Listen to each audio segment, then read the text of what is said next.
Hello, कैसे हैं आप सभी लोग। उम्मीद है आपको लास्ट अपन ने जो फर्स्ट चैप्टर के बारे में जितना भी डिस्कशन किया था काफी सारी चीजें आपको उसमें क्लियर हुई होंगी। लिविंग वर्ड के बारे में अपन डिस्कशन कर रहे थे। लिविंग वर्ड में स्पेशली अपन ने बात की थी कैरेक्टरिस्टिक्स ऑफ लिविंग बींग्स की। हमने लिविंग ऑर्गेनिज्म के कैरेक्टरिस्टिक्स की बात की थी, हमने बायोडाइवर्सिटी की बात की थी, हमने कुछ जो स्पेशल टर्मिनोलॉजी थी उनके बारे में अपन ने डिस्कशन किया था। ये टर्मिनोलॉजी हमें हमारे इस चैप्टर वाली ये जो जर्नी है या हमारे जो लिविंग ऑर्गेनिज्म का पर्टिकुलर जो क्लासिफिकेशन का पैटर्न है उसको समझने में थोड़ा और हमको हेल्प करने वाली। ठीक है, तो अब चलिए अभी अपन डिस्कशन अपन ने कहा था यहाँ से अपन ने ब्रेक किया था कि अपन सिस्टमैटिक्स और सारी की सारी टेक्निक्स को थोड़ा सा डिटेल में अपन डिस्कशन करेंगे। ठीक है, तो देखो इनिशियल की कंडीशन में क्या हो रहा था कि अगर अपन सिस्टमैटिक्स की बात करें, तो वहां पे अपन कह सकते हैं कि जो सिस्टमैटिक्स थी उसमें जो जो जो कंडीशन जो चल रही थी या जो आइडिया जो चल रहा था, ये हमें रिसर्चर्स ने जो आइडिया दिया था वो काफी पुराने टाइम से कुछ फिक्स आइडिया चल रहे थे। जैसे अगर अपन बात करते हैं हिपोक्रेट्स की, ठीक है, हिपोक्रेट्स आपको आइडिया होगा, हिपोक्रेट्स फादर ऑफ मेडिसिन कहलाते हैं। ठीक है, हिपोक्रेट्स फादर ऑफ मेडिसिन कहलाते हैं। तो हिपोक्रेट्स से लेकर के कैरोलस लीनियस तक की जो कंडीशन है, Hippocrates, then Aristotle, Linnaeus, Theophrastus, यहाँ ये सारी के सारी ये जो एक जनरेशन थी या रिसर्चर्स का ये जो कंडीशन था, इस पूरी की पूरी कंडीशन में ऑर्गेनिज्म ने बेसिकली फॉलो किया था किसको, मॉर्फोलॉजिकल कैरेक्टरिस्टिक्स को। ठीक है, या अपन कह सकते हैं कि यहाँ पे कुछ आर्टिफिशियल पॉइंट्स भी और भी रिसर्चर्स ने अपने डिजाइन किए थे जिनके बेसिस पे ऑर्गेनिज्म की वो स्टडी कर रहे थे। ठीक है, तो अगर और फिर उसके बाद क्या हुआ, एक साइंस में हमारे बायोलॉजी सब्जेक्ट में रेवोल्यूशनरी स्टेज आई, वहां पे रेवोल्यूशन हुआ, वहां पे नए नए पैटर्न के बेस पे ऑर्गेनिज्म की स्टडी की जाने लगी। और फिर धीरे धीरे करके हमारा जो टेक्सोनॉमी वाला कंडीशन था या ऑर्गेनिज्म को जो डिवाइड करने का प्रॉपर जो पैटर्न था वो और क्रिस्टल क्लियर होता चला गया। ठीक है, तो चलिए अगर अपन बात करते हैं तो अपन टेक्सोनॉमी, जैसा कि अपन ने पहले भी कहा कि हमारा जो सिस्टमैटिक्स है, सिस्टमैटिक्स एक तरह से टेक्सोनॉमी को ही रिफ्लेक्ट करता है। ठीक है, जैसा कि अपन ने पहले भी कहा था सिस्टमैटिक्स ये एक तरह से टेक्सोनॉमी को ही ये रिफ्लेक्ट करता है। तो अपन यहाँ पे बात करते हैं सिस्टमैटिक्स किस कैटेगरी की हो सकती थी।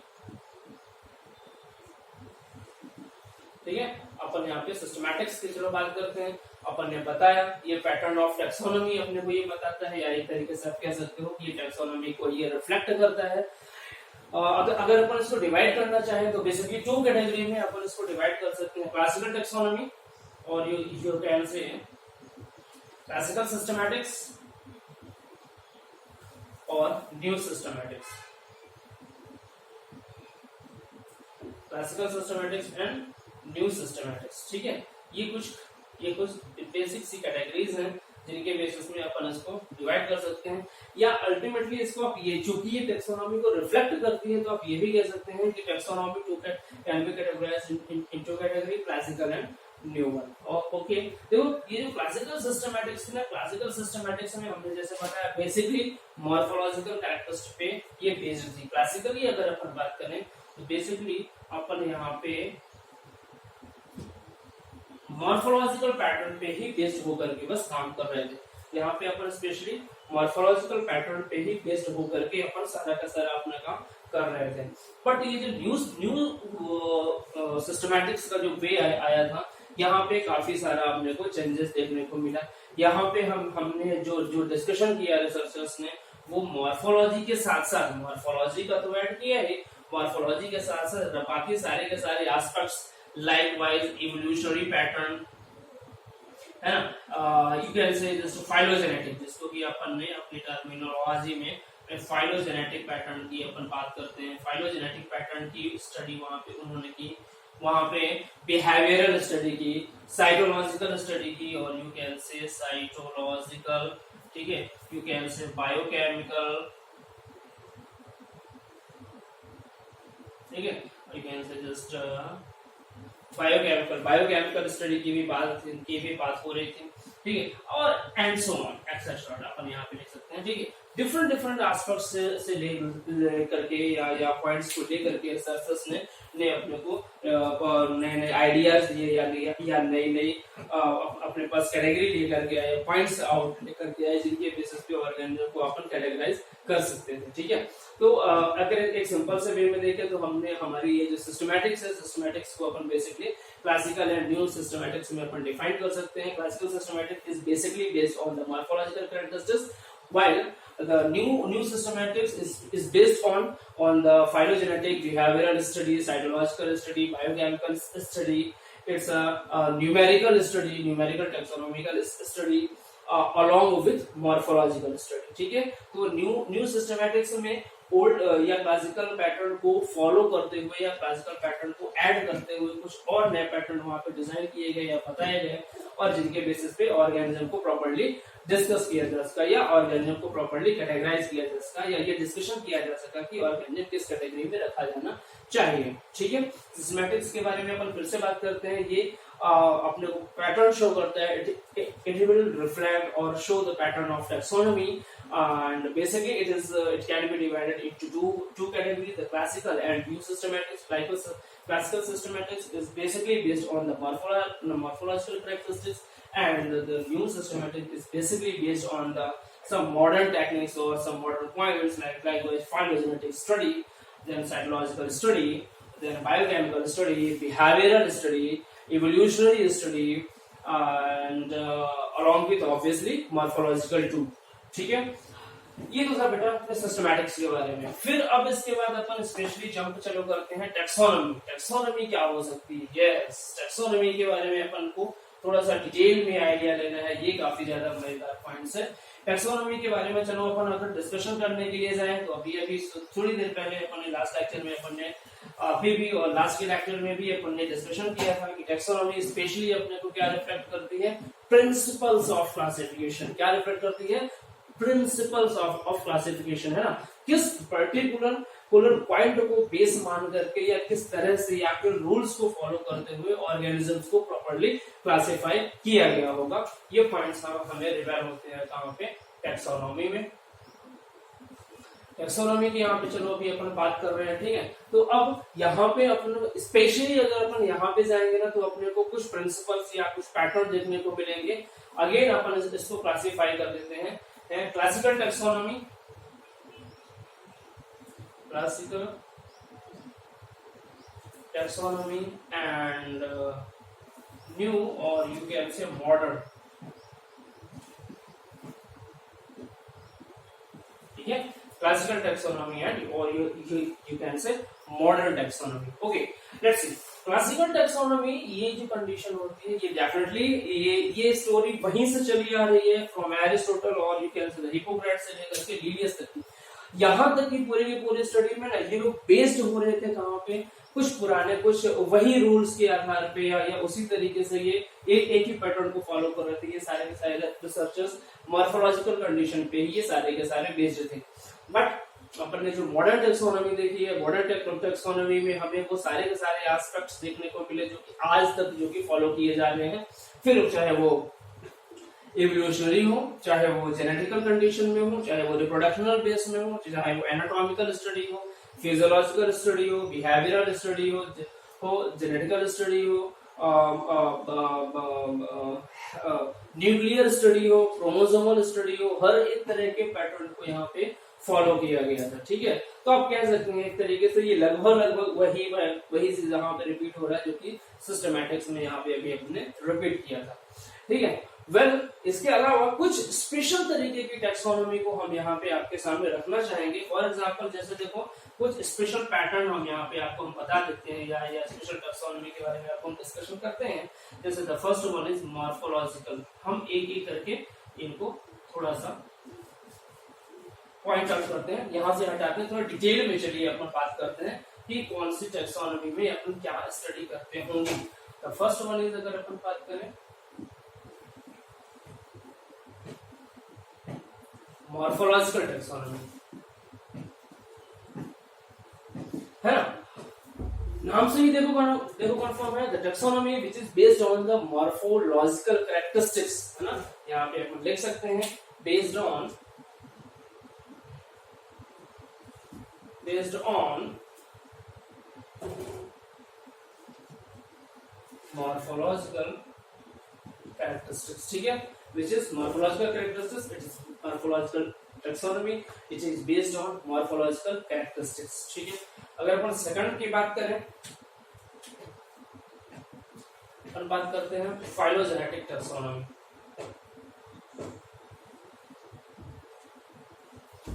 फाइलोजेनेटिक टैक्सोनॉमी, चलो अपन इसकी बात करते हैं। स्पेशली देखो फाइलोजेनेटिक टैक्सोनॉमी में अगर अपन बात करें ना, it is based on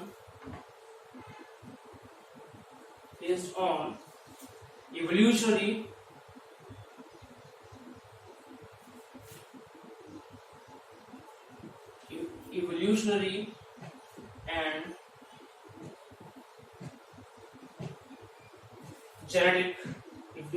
and genetic pattern, ठीक है। एक सिंपल सा शब्दों में आप कह सकते हो it is based on evolutionary and genetic pattern, ठीक है, इवोल्यूशनरी और जेनेटिक पैटर्न पे बेस्ड था।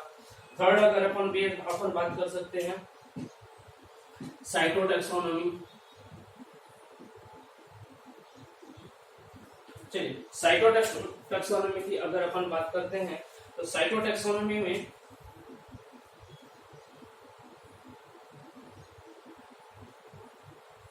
हाँ जी, साइटोटैक्सोनॉमी में स्पेशली अपन ने स्टडी की थी structure of cell and the chromosomes, ठीक है।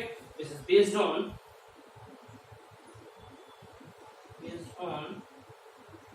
Study of cell structure and chromosomes, ठीक है। It is based on the study of cell structure and chromosomes, ठीक है।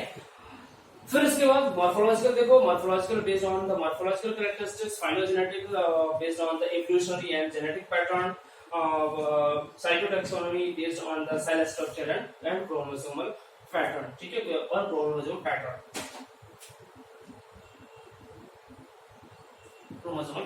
ठीक है। देन आफ्टर इसके बाद फिर अपन कुछ और अभी टैक्सोनॉमी के बारे में थोड़ा और डिस्कशन करते हैं। इनके अलावा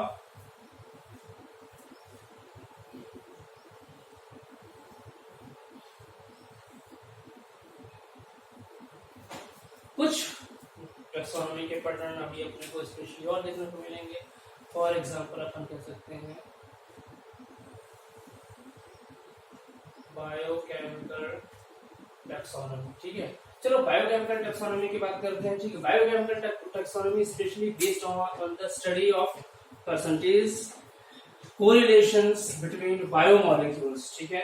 based on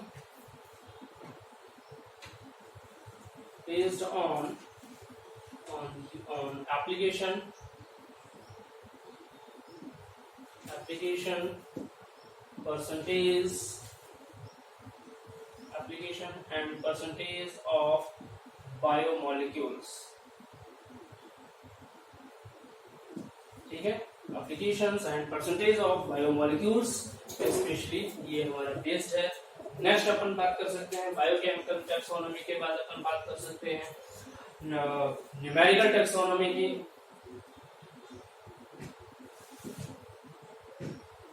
okay, numerical taxonomy ये बड़ा ही नया रेवोल्यूशन लेकर के आया था। जैसे आप देख रहे हो ना, न्यूमेरिकल डेफिनेटली यहाँ पे मैथमेटिकल कॉन्सेप्ट यूज होता होगा, definitely yes, it will use some mathematical concept or mathematical tools or tricks for the study of the organism or group of organism, ठीक है। एक्चुअली यहाँ पे ना एनालिटिकल स्टडी होती है टैक्सोनॉमी या न्यूमेरिकल टैक्सोनॉमी में। अगर अपन बात करें यहाँ पे अपन एनालिटिकल स्टडी करते हैं, यहाँ पे ऑर्गेनिजम्स की एनालिटिकल स्टडी होती है। एनालिटिकल बोले तो एनालिसिस करते हैं अपन, analysis of what, collection of data. यहाँ पे हम डिफरेंट सोर्सेस से हमने डाटा कलेक्ट किया है। डाटा कलेक्ट करने के बाद उन डाटा के बेस पे अपन उसको एनालाइज करते हैं, और एनालाइज करने के बाद फिर ऑर्गेनिज्म को हम वहां पे कैटेगराइज करते हैं। तो आप इसको कह सकते हो मैथमेटिकल टैक्सोनॉमी का भी आप दे सकते हो, आप इसको फेनेटिक्स का नाम देते हो। स्पेशली ये यहाँ पे एक टर्म यूटिलाइज होता है फेनेटिक्स, ठीक है। ये अपने को हमेशा याद रखना है। Based on mathematical tools.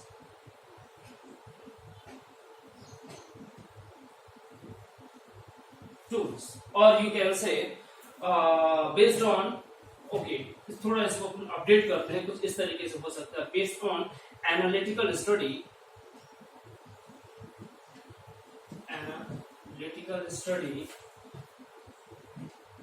with help of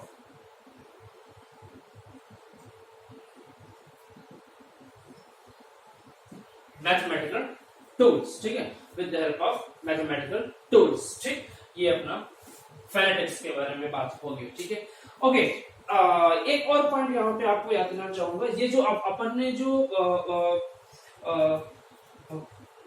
phylogenetic study की अपन ने जो बात की थी, फाइलोजेनेटिक स्टडी को ही अपन हायरार्किकल स्टडी का नाम देते हैं, या इसी अपन क्लैडिस्टिक स्टडी का भी नाम देते हैं। क्या नाम देते हैं? क्लैडिस्टिक स्टडी, ठीक है। क्लैडिस्टिक स्टडी एक तरीके से अपन कह सकते हैं फैमिली ट्री स्टडी कहलाता है, ठीक है। किसी भी ऑर्गेनिज्म का अगर अपन हायरार्किकल स्टडी करें, मतलब अपन उसकी होल सोल फैमिली के बारे में डिस्कशन कर रहे हैं, ठीक है, तो वो जो पूरा एक स्ट्रक्चर होता है ना, वो ट्री लाइक स्ट्रक्चर बनता है, जिसको कि अपन क्लैडोग्राम कहते हैं। क्या कहते हैं? क्लैडोग्राम। तो चलिए अपन नेक्स्ट अपने थोड़ा सा एक छोटा सा टॉपिक है या छोटा सा पॉइंट है जिसके बारे में अभी अपन थोड़ा सा डिस्कस कर लेते हैं, दैट इज क्लैडिस्टिक और क्लैडोग्राम।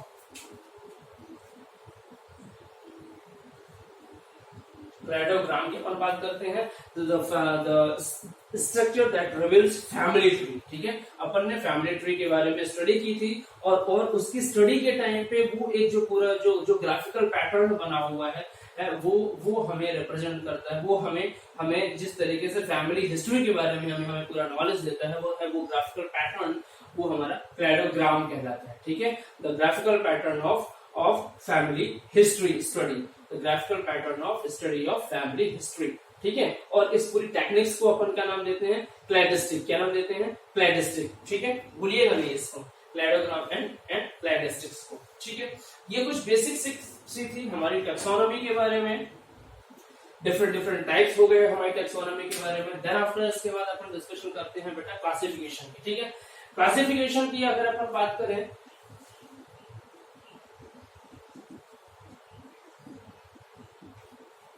या इसी को अपन कह सकते हैं कैटेगरी,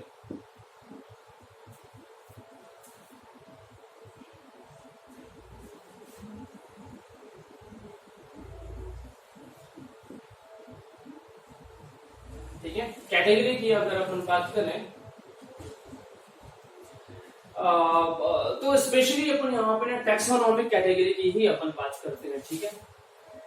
टैक्सोनॉमिक कैटेगरी की अपन यहाँ पे बात करते हैं, जिसको शॉर्टकट में अपन टैक्सोकैट का नाम देते हैं। बेसिकली अगर अपन ऑर्गेनिजम्स की बात करें तो यहाँ पे इनको 7 टैक्सोनॉमिक कैटेगरी में डिवाइड किया गया है, 7 टैक्सो कैटेगरी में इनको डिवाइड किया गया है, ठीक है। 7 टैक्सोनॉमिक कैटेगरी हैं, जिनमें की ऑर्गेनिज्म को अपन टोटल डिवाइड करते हैं या अपन क्लासिफाई करते हैं, जिसमें से अगर अपन उसको स्टडी करने के लिए जाएं तो अपने को पहला क्या मिलता है? किंगडम। क्या मिलता है? किंगडम, ठीक है। किंगडम के बाद अपने को देखने को क्या मिलता है? फाइलम, और यू कैन से डिवीजन। इसके बाद अपने को मिलता है क्लास, इसके बाद आती है order, then after family, then after genus, and the last one is species, ठीक है। ये 7 टैक्सोनॉमिक कैटेगरीज हैं जिनमें ऑर्गेनिज्म को क्लासिफाई किया जाता है, या उनके प्रॉपर कैरेक्टर वाइज उनको डिफरेंट ग्रुप्स में रखा जाता है, ठीक है। फिर से देखते हैं the taxonomic categories. Taxonomic categories are basically 7 categories: kingdom, phylum, division, class, order, family, genus and species, ठीक है। इनके बेस पे अपने को इन सभी ऑर्गेनिजम्स को क्लासिफाई करना है। किस तरह से क्लासिफाई करना है, या वहाँ पे क्या इनके कैरेक्टरिस्टिक्स होते होंगे, क्या क्या इनकी कंडीशन होगी, इसके बारे में अपन थोड़ी देर बाद अपन डिस्कशन करते हैं। But in case of classification यहाँ पे अपन ऑर्गेनिज्म को डिफरेंट डिफरेंट कैटेगरी में अपन रख रहे होते हैं, ठीक है। देन इसके बाद अपने पास आता है आइडेंटिफिकेशन। आइडेंटिफिकेशन के नॉर्मल सा है, ठीक है, इसमें कुछ खास अभी अपने को नहीं करना। आइडेंटिफिकेशन में अपन ऑर्गेनिज्म के पर्टिकुलर हैबिटेट वाइज या उसकी स्पेशल पेक्युलरिटी वाइज अपन उसको आइडेंटिफाई कर लेते हैं। नॉमेनक्लेचर थोड़ा सा अपने को डिटेल में करना है, ठीक है। ये क्लासिफिकेशन ये वाला जो कैटेगरी है, इस पे अभी अपन लौट के फिर से आएंगे जब अपन टैक्सोनॉमी कैटेगरी की डिटेल कर रहे होंगे। फिर अभी अपन चलते हैं बेटा नॉमेनक्लेचर की तरफ। Nomenclature it means that the pattern of giving name of the organism. किसी भी ऑर्गेनिज्म पे नाम देने का जो पैटर्न होता है उसको क्या कहते हैं, नॉमेनक्लेचर।